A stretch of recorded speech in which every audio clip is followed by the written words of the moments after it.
প্রথমে বলে দিই আজকের টেক নিউজ এপিসোডটা খুবই ছোট, কিন্তু এমন কিছু গুরুত্বপূর্ণ খবর রয়েছে দেখলে আশ্চর্য হয়ে যাবেন। আর টেক নিউজ করার আজকে কোনো রকম পরিকল্পনা ছিল না। স্যামসাংয়ের S22 প্লাস ফোনটার উপর রিভিউ কাজ করছিলাম। আপনারা কিউএন এপিসোডে বলেছেন যে পুরনো ফোনটা রিভিউ করতে আজকের দিনে কেনা টানা যায় কিনা। আর এই ধরনের রিভিউ বা এই ধরনের টেক ইনফরমেশন জানার জন্য লাইক সাবস্ক্রাইব এগুলো করে রাখবেন। ঘন্টিটা না বাজালে না এই ধরনের ভিডিওগুলো আপনার মিস হয়ে যাবে। আগে দেখুন ঘন্টিটা বাজানো আছে কিনা। আর 1,500 লাইক আপনারা চুটকিতেই করে দিতে পারেন।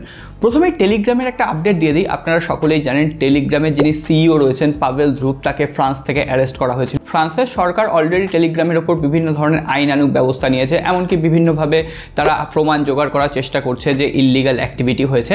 এবারে ইউরোপীয় ইউনিয়নে কিন্তু টেলিগ্রামের ওপর বিভিন্ন ধরনের তদন্ত করছে। আর ইউরোপীয় ইউনিয়ন তদন্ত করছে মানে, আর সেখানে যদি টেলিগ্রামের কোনো রকম প্রবলেম বা কোনো রকম যে অ্যাক্টিভিটি মানে যেগুলো দুর্নীতিগ্রস্ত অ্যাক্টিভিটি সেগুলো যদি সামনে আসে তাহলে টেলিগ্রামের দিন একেবারেই শেষ। আর কোনো রকম সম্ভাবনা নেই টেলিগ্রাম ফিরে আসা। দেখা যাক টেলিগ্রামের জায়গায় এবার হোয়াটসঅ্যাপ নিতে পারে কিনা। যাই হোক, হোয়াটসঅ্যাপেরও একটা ছোট্ট আপডেট দিয়ে দিই। হোয়াটসঅ্যাপে আরও একটা নতুন ফিচার আসতে চলেছে যেখান থেকে আপনি স্প্যাম কলকে ফিল্টার করতে পারবেন। এতদিন পর্যন্ত স্ক্যামাররা শুধুমাত্র ফোন কলকে হাতিয়ার করতো আপনার ওপর স্ক্যাম করার জন্য, কিন্তু যেহেতু আপনি বারবার ব্লক করে দেন তাই জন্য তারা বিভিন্ন ধরনের হোয়াটসঅ্যাপ নাম্বার খুলছে, এমনকি ভার্চুয়াল হোয়াটসঅ্যাপ নাম্বার ইউজ করছে বিভিন্ন কাস্টমার বিভিন্ন লোকের ওপর স্ক্যাম করার জন্য বা বিভিন্ন লোনের অফার এই সমস্ত জানার জন্য। হোয়াটসঅ্যাপ এই ধরনের যে চ্যাট আসছে বা এই ধরনের যে কলগুলো আসছে প্রমোশনাল কল হোয়াটসঅ্যাপে, সেগুলোকে ব্লক করার জন্য একটা ফিচার আনতে চলেছে। খুবই ভালো ফিচার, সিকিউরিটি ফিচার। এবার চলে আসি একেবারে স্মার্টফোনের একটা কমন ইস্যু নিয়ে।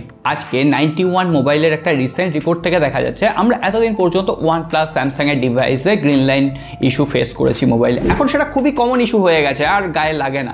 এমনকি অ্যাপেলের ডিভাইসেও iPhone 13 ক্ষেত্রে আমরা গ্রিন লাইন ইস্যু দেখেছি। কিন্তু বেশ কিছুদিন ধরে নোটিস করা হচ্ছে ভিভোর যে X সিরিজ আছে একদম ফ্ল্যাগশিপ লেভেলের সিরিজ, এমনকি মোটোরোলা G সিরিজেও কিন্তু গ্রিন লাইন ইস্যু আসছে। সুতরাং আজকের দিনে যে একটা স্মার্টফোন কিনে আপনি নিশ্চিন্তে ব্যবহার করবেন সে উপায় কিন্তু আর নেই। HMDর হাত ধরে আবার পুরনো যুগে ফিরতে চলেছে নোকিয়া। অ্যাকচুয়ালি নোকিয়া যে কোম্পানিটা ছিল সেটা তো HMD ছিল। এখন নোকিয়া ব্র্যান্ডিংয়ে আর কোনো রকম তারা ফোন আনছে না, HMDর ব্র্যান্ডিংয়ে বিভিন্ন ধরনের ফোন আসা কিন্তু শুরু হয়ে গেছে। HMD ক্রেস্ট কিছুদিন আগে লঞ্চ করেছিল। ফোনটা হ্যাঁ কিছুটা ওভারপ্রাইসড, খুব একটা যে ওভারপ্রাইসড যে নোকিয়া হতো সেটা কিন্তু হয়নি, কিন্তু ওভারঅল ফোনগুলো টেকসই কেমন হয় সেটাই এখন দেখার।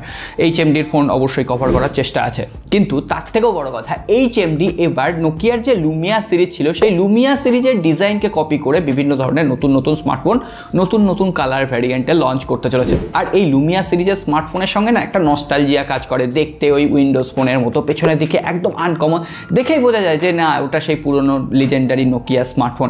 আর সেই ধরনের স্মার্টফোন যদি সত্যি আজকের দিনে মার্কেটে আনতে পারে HMD, তাহলে সেটা CMF এর মতোই ওই ডিজাইন নিয়ে যেমন চর্চা হয়েছিল বা নাথিং ফোনের ডিজাইন নিয়ে যেমন চর্চা হয়, HMDর ফোনের ডিজাইন নিয়েও কিন্তু তেমন চর্চা হবে।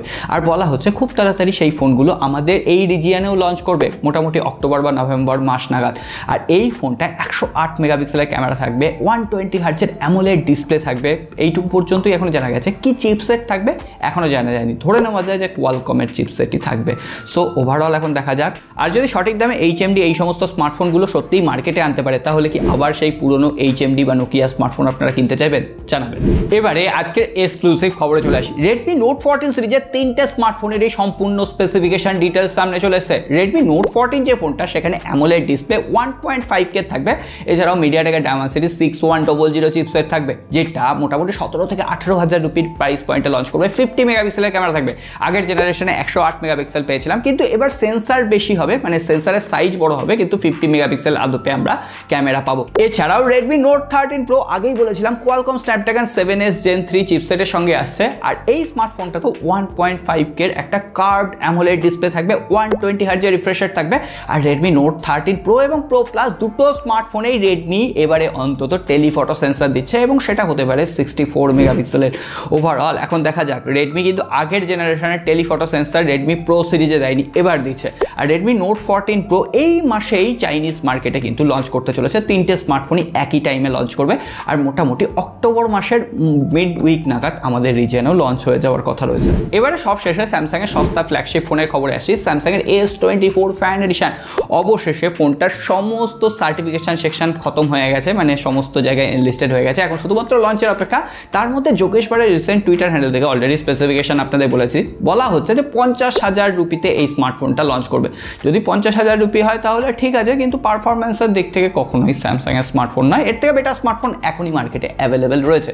তো সেক্ষেত্রে স্যামসাংয়ের স্মার্টফোন যারা কিনতে চাইছেন তারা আমি বলবো S24 ফ্যান এডিশনের জন্য ওয়েট না করে S23 ফ্লিপকার্টের বিগ বিলিয়ন ডেল সেলে খুবই কম দামে পাওয়া যাবে, নিয়ে নেবেন। বা S23 আলট্রাও কম দামে পাওয়া যাবে, মোটামুটি 60,000 টাকায় পাওয়া যাবে। তো সেইগুলো আপনারা চুজ করে নিতে পারেন। আর স্যামসাংয়ের তরফ থেকে খারাপ খবর এটাই, স্যামসাংয়ের যে M52 স্মার্টফোনটা রয়েছে আর S21 ফ্যান এডিশন, এই খবরটা হয়তো আপনারা জানেন যে আপডেট করলেই আবার গ্রিন লাইন ইস্যু আসছে। সুতরাং M52 আর S21 ফ্যান এডিশন যদি আপনারা ইউজ করে থাকেন তাহলে অবশ্যই আপডেট এলে আর করবেন না, তাহলেই যাবে।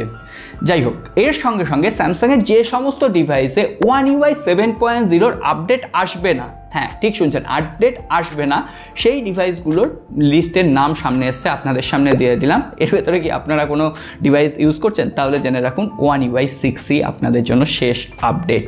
সো ওভারঅল আজকের টেক নিউজ আপাতত এই পর্যন্তই। সকলে ভালো থাকবেন, সুস্থ থাকবেন, আর 13,000 লাইক আরেকবার মনে করিয়ে দিলাম। দেখাবে আগামী পর্বে।